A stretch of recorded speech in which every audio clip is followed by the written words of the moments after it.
झंडे पर चांद होना और चांद में झंडे होने में सिर्फ औकात का फर्क नहीं है, देशभक्ति का भी फर्क है। क्योंकि जिनके झंडे में चांद है, उनके झंडे में क्या सैनिक और क्या आतंकवादी सब लपेटे जाते हैं। और जिनका झंडा चांद पर है, उनका झंडा सिर्फ देशभक्तों के लिए। पाकिस्तान के झंडे में जब आतंकवादियों की तस्वीरें दिखाई पड़ी तो हमको यह एहसास हुआ कि जब कोई मुल्क आतंकवादियों को सैनिकों की तरह कंधा दे, उनके ताबूत पर राष्ट्रीय झंडा चढ़ा दे, तो यह समझ लीजिए कि वो देश नहीं है, वो आतंकी अड्डा बन चुका है। कि पाकिस्तान में आतंकवाद का खेल जो है, अब वो खुला खेल फर्रुखाबादी हो गया है। पाकिस्तान उस जगह पर आ गया है कि नंगा नहाएगा क्या, निचोड़े क्या।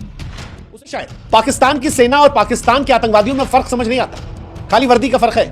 पाकिस्तान में दोनों को शहीद का दर्जा दिया जाता है, दोनों को मरने के बाद झंडे में लपेटा जाता है, दोनों के परिवार को मुआवजा मिलता है, और यही पाकिस्तान की सच्चाई है। सैफुल्लाह खालिद को पाकिस्तान ने अपने झंडे में लपेटा है। जानते हैं वो कौन है?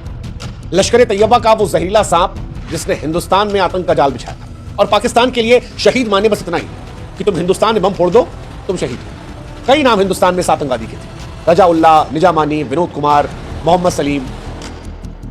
आईएसआई और हाफिज सईद का चहेता था।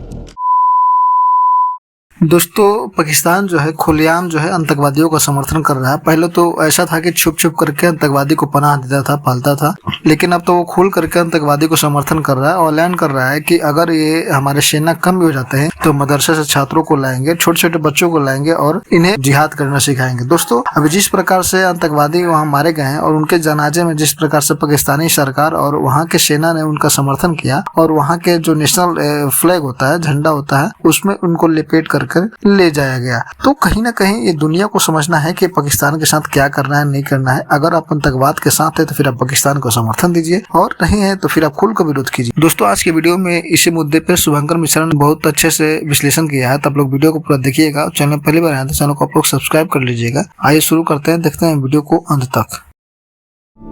आइए देखते हैं, बैठचंद मजा आएगा। झंडे पर चांद होना और चांद में झंडे होने में सिर्फ औकात का फर्क नहीं है, देशभक्ति का भी फर्क है। क्योंकि जिनके झंडे में चांद है, उनके झंडे में क्या सैनिक और क्या आतंकवादी सब लपेटे जाते हैं। और जिनका झंडा चांद पर है, उनका झंडा सिर्फ देशभक्तों के लिए। पाकिस्तान के झंडे में जब आतंकवादियों की तस्वीरें दिखाई पड़ी तो हमको यह एहसास हुआ कि जब कोई मुल्क आतंकवादियों को सैनिकों की तरह कंधा दे, उनके ताबूत पर राष्ट्रीय झंडा चढ़ा दे, तो यह समझ लीजिए कि वो देश नहीं है, वो आतंकी अड्डा बन चुका है।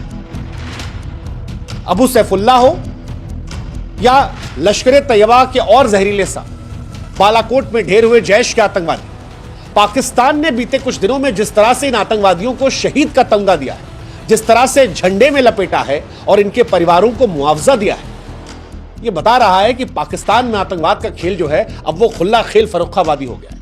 पाकिस्तान उस जगह पर आ गया है कि नंगा नहाएगा क्या, निचोड़े क्या। उसे कोई फर्क नहीं पड़ता, क्योंकि अब आतंक को वो अपनी नेशनल पॉलिसी बनाकर घूम रहा है। मतलब आप खुद सोचिए, क्या कोई देश अपने झंडे में आतंकवादियों को लपेटेगा? और अगर कोई देश ऐसा कर रहा है तो उस देश का नैतिक पतन हो चुका है, उसकी आत्मा खत्म हो चुकी है। और इसीलिए शायद पाकिस्तान की सेना और पाकिस्तान के आतंकवादियों में फर्क समझ नहीं आता, खाली वर्दी का फर्क है। पाकिस्तान में दोनों को शहीद का दर्जा दिया जाता है, दोनों को मरने के बाद झंडे में लपेटा जाता है, दोनों के परिवार को मुआवजा मिलता है, और यही पाकिस्तान की सच्चाई है। मतलब जिस देश में स्कूल उड़ाने वालों पर झंडा उड़ाया जाए, यार वो इस्लाम की जमीन नहीं हो सकती, वो इंसानियत के शमशान की जमीन। पाकिस्तान अब आतंक की मां बन चुका है। ओसामा को छुपाया, मसूद अजहर को पाला, सैफुल्लाह जैसे खूंखार दरिंदों को राष्ट्रीय सम्मान दिया। यह मुल्क दुनिया का सबसे घिनौना ढोंग करता है कि हम आतंक के पीड़ित हैं। लेकिन अब पाकिस्तान से कोई शिकायत नहीं। सवाल यह है कि दुनिया को कब दिखाई पड़ेगा, कितने और खूनी जनाजे चाहिए दुनिया को यह मानने के लिए कि यह आतंकवादी मुल्क है। यार ये सवाल बड़ा महत्वपूर्ण है, क्योंकि जिस सैफुल्लाह खालिद को पाकिस्तान ने अपने झंडे में लपेटा है, जानते हैं वो कौन है? लश्कर तैयबा का वो जहरीला सांप जिसने हिंदुस्तान में आतंक का जाल बिछाया था। और पाकिस्तान के लिए शहीद माने बस इतना ही कि तुम हिंदुस्तान में बम फोड़ दो, तुम शहीद हो। कई नाम हिंदुस्तान में इस आतंकवादी के थे, रजाउल्ला, निजामानी, विनोद कुमार, मोहम्मद सलीम आईएसआई और हाफिज सईद का चहेता था। नेपाल में इसने अड्डा बनाया था और वहीं से लश्कर के आतंकवादियों को भर रहा था, हथियारों की तस्करी कर रहा था। हिंदुस्तान में 3 खूनी हमले किए। 2005 में बेंगलुरु के आईआईएससी पर हमला किया था, भारतीय विज्ञान संस्थान। प्रोफेसर की मौत हुई थी, 4 और लोग मारे गए थे। उसको अपने झंडे में लपेट के पाकिस्तान भेजा है। इनके झंडे में चांद की औकात वही है, आतंकवादी को लपेटने में। हालांकि हम चाहते हैं कि आप भी हमारी एक मदद करें, हमारे व्हाट्सएप चैनल से जुड़े। लिंक हमने डिस्क्रिप्शन में और कमेंट सेक्शन में पिन कर रखा है। आप जुड़ेंगे तो इससे हमारी ताकत बढ़ेगी और आप तक जल्दी हमारे वीडियोस पहुंचेंगे। 2006 में इस आतंकवादी ने नागपुर के आरएसएस मुख्यालय पर हमला किया था। 2008 में सीआरपीएफ कैंप पर हमला किया था, 7 जवान शहीद हुए थे, 1 नागरिक मारा गया था। अब सवाल यह है कि यार ऐसे आतंकवादी को कोई झंडा कैसे पहना सकता है? हालांकि पाकिस्तान से मैं एक्सपेक्ट कर रहा हूं, मतलब ऑपरेशन सिंदूर के तहत भी जब हमने जैश के तमाम आतंकवादियों को मारा था तो हमने देखा कि वो टेररिस्ट जो ग्लोबली असाइन टेररिस्ट है कि भाई साहब ये वैश्विक आतंकवादी है, उनके सामने पाकिस्तान की फौज ऐसे खड़ी थी, गोलियां चलाकर उन्हें अंतिम विदाई दी जा रही थी। वही हाल सैफुल्लाह को रहा। सैफुल्लाह को जब किसी अज्ञात ने मारा तो इनके लिए भी सम्मान हो गया। लश्कर का यह आतंकवादी था। अंतिम संस्कार पाकिस्तान की बेशर्मी का सबूत है, बेशर्मी का सबूत। और इसीलिए सवाल मन में आ रहा है कि क्या मौजूदा दौर में पाकिस्तान की सेना आतंकवादियों में कोई फर्क रह गया है? देखो, सच कहें तो पाकिस्तानी सेना और आतंकवादी संगठनों में फर्क ढूंढना वैसे ही है जैसे सांप और उसके जहर में अंतर खोजना। सैफुल्लाह हो या फिर बालाकोट में मारे गए जैश के दरों, वही झंडा, वही मुआवजा, वही शहादत। ऐसा लगता है कि पाकिस्तानी फौज और आईएसआई इनके एचआर डिपार्टमेंट है, यही आतंकवादियों को ट्रेनिंग दे, मिशन तय कर। करगिल में सेना की आड़ में आतंकवादियों को घुसपैठ कराना हो या हाफिज सईद को सुरक्षा देना। पाकिस्तान की पॉलिसी है 2 तरह की फौज रखो, एक वर्दी वाली, एक बिना वर्दी वाली। तो दोनों में कोई अंतर नहीं।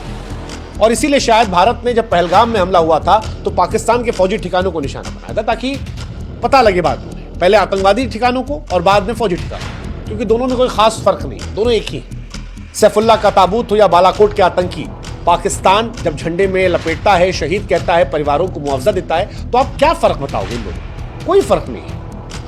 हाँ, एक को फौजी कह सकते हैं, पाकिस्तानी फौजी कहते हैं, एक को वो मुजाहिदीन कह देते हैं। हाफिज सईद की रैलियां निकलती हैं, मसूद अजहर को सरकारी सुरक्षा मिलती है, इन्हीं के यहां उसामा बिन लादेन मारा गया था। हकीकत यह है कि सेना और आतंकी एक ही मिशन पर, हिंदुस्तान के खिलाफ। अब सवाल यह है कि आतंकी शवों पर जो झंडा है वो गर्व है पाकिस्तान के लिए, गटरी गंदगी? यार हमारे लिए तो ये देखना शर्मिंदगी कि कोई मुल्क अपने झंडे को आतंकी पर लपेट रहा है। लेकिन जब पाकिस्तान लपेट रहा है तो बता रहा है कि दुनिया को कि उसकी आत्मा मर चुकी है। उनके जब अधिकारी शामिल हो रहे हैं तो बता रहे हैं कि वो आतंक को लीगलाइज कर रहे हैं, क्योंकि ऐसा हमने दुनिया में देखा है जब किसी सिपाही की, सैनिक की मौत होती है और ये दृश्य कहीं भी निकलता है तब उसके लिए सम्मान आता है। लेकिन आतंक का ऐसा सम्मान, किसी देश का झंडा आतंकी को लपेटा जा रहा है, उसे पाकिस्तान क्यों कह दो, आतंकिस्तान कह दो। ये झंडा एक प्रतीक बन चुका है कि आतंकवाद को पाकिस्तान की स्वीकृति है। सैफुल्लाह जैसे हत्यारे को जो झंडे में लपेटा जा रहा है तो वो पाकिस्तान के नायक है, क्योंकि नायकों को लपेटा जाता है।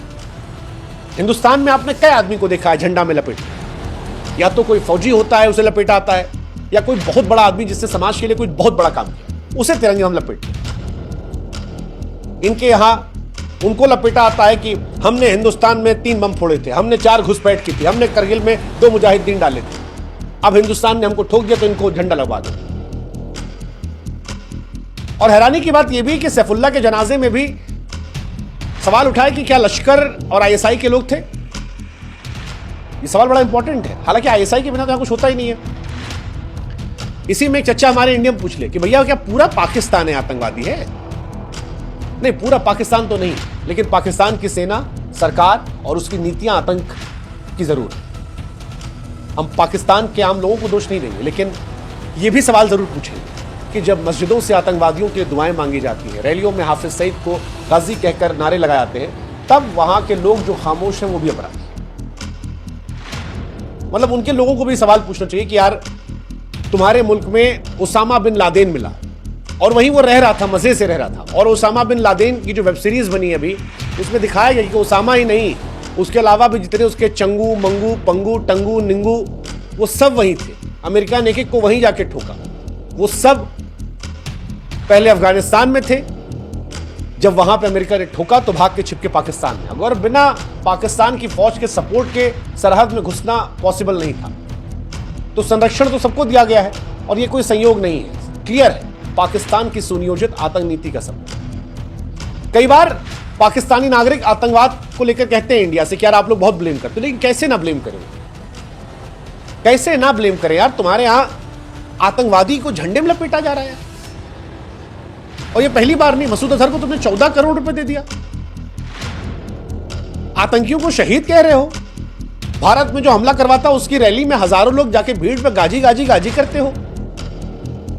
अरे अपने झंडे की ना सही यार, किसी भी मुल्क के झंडे की इज्जत होती है। आतंक का प्रतीक बना दियो और जनता चुप है, फिर कहते हो हिंदुस्तान कर रहा है। हालांकि पाकिस्तान से कोई उम्मीद नहीं हमको, लेकिन दुनिया से सवाल है कि जब पाकिस्तान का आतंकवादी चेहरा बार बार बेनकाब हुआ तो दुनिया क्यों चुप है?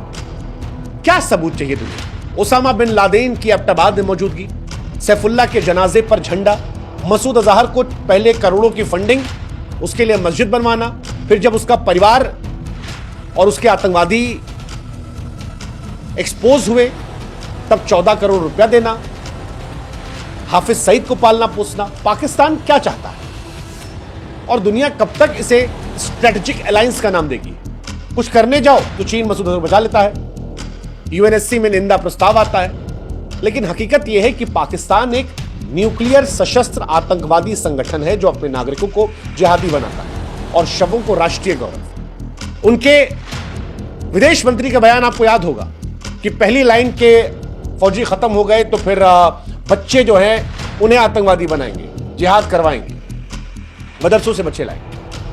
यार ये पूरी सर्किल है दो फ्रंट पर, एक फौजी वाली फ्रंट, दूसरी मदरसे से बच्चा पिक करो, उसका ब्रेन वॉश करो, उसे आतंकवादी बनाओ, फिर वो भारत से लड़ेगा, फिर भारत उसे ठोकेगा, जब वो मर जाएगा तो झंडे में लपेटा जाएगा बड़े वाले आतंकवादियों को। उसके बाद उनके घर वालों को पैसा दे दिया जाएगा, कुछ को हिंदुस्तान भेजा जाएगा, कसाब को जैसे भेजे थे ये लोग, और दुनिया इसको देख के एक्सेप्ट करती है।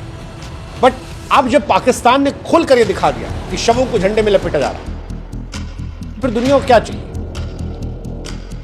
मतलब इसके बाद दुनिया क्या मांगती है? क्योंकि सबूतों की कोई कमी नहीं है, कमी इच्छा शक्ति की है। भारत इसे उजागर कर रहा है, पाकिस्तान बेशर्मी से एक्सेप्ट कर रहा है। उनका क्या फर्क पड़ता है? रक्षा मंत्री ने जाके कह दिया वहां CNN पे, सोशल मीडिया सबूत, कुछ कह दे रहे, क्या फर्क पड़ता है? कुछ फर्क पड़ रहा है? फिर मैं कह रहा हूं, जिस देश में स्कूल उड़ाने वालों को झंडा उड़ाया जाए वो इस्लाम की नहीं, इंसानियत के शमशान की जमीन है। पाकिस्तान अब सिर्फ एक पड़ोसी नहीं है, एक स्थायी खतरा है। भारत को संयम नहीं, सतर्क रहकर सर्जिकल पॉलिसी अपनानी पड़ेगी। हर मंच पर, हर फोरम पर पाकिस्तान के इस आतंकी स्टेट फिनल को दुनिया के सामने लाना पड़ेगा। जब तक झंडा आतंकवादियों पर लहरता रहेगा तब तक ये जंग शब्दों से नहीं, निर्णायक तरीके से लड़ी जाएगी और भारत को इसका नेतृत्व करना पड़ेगा। और पाकिस्तानियों, तुम भी यार थोड़ा आवाज उठाओ, हमारे लिए नहीं, अपने झंडे के लिए। दोस्तों, उम्मीद है कि आप लोगों ने वीडियो को अंत तक देखा होगा। आपको ये वीडियो कैसी लगी आप लोग कमेंट के माध्यम से अपनी राय जरूर दीजिए और चैनल पहले भी आए तो चैनल को आप लोग सब्सक्राइब करके जाइए।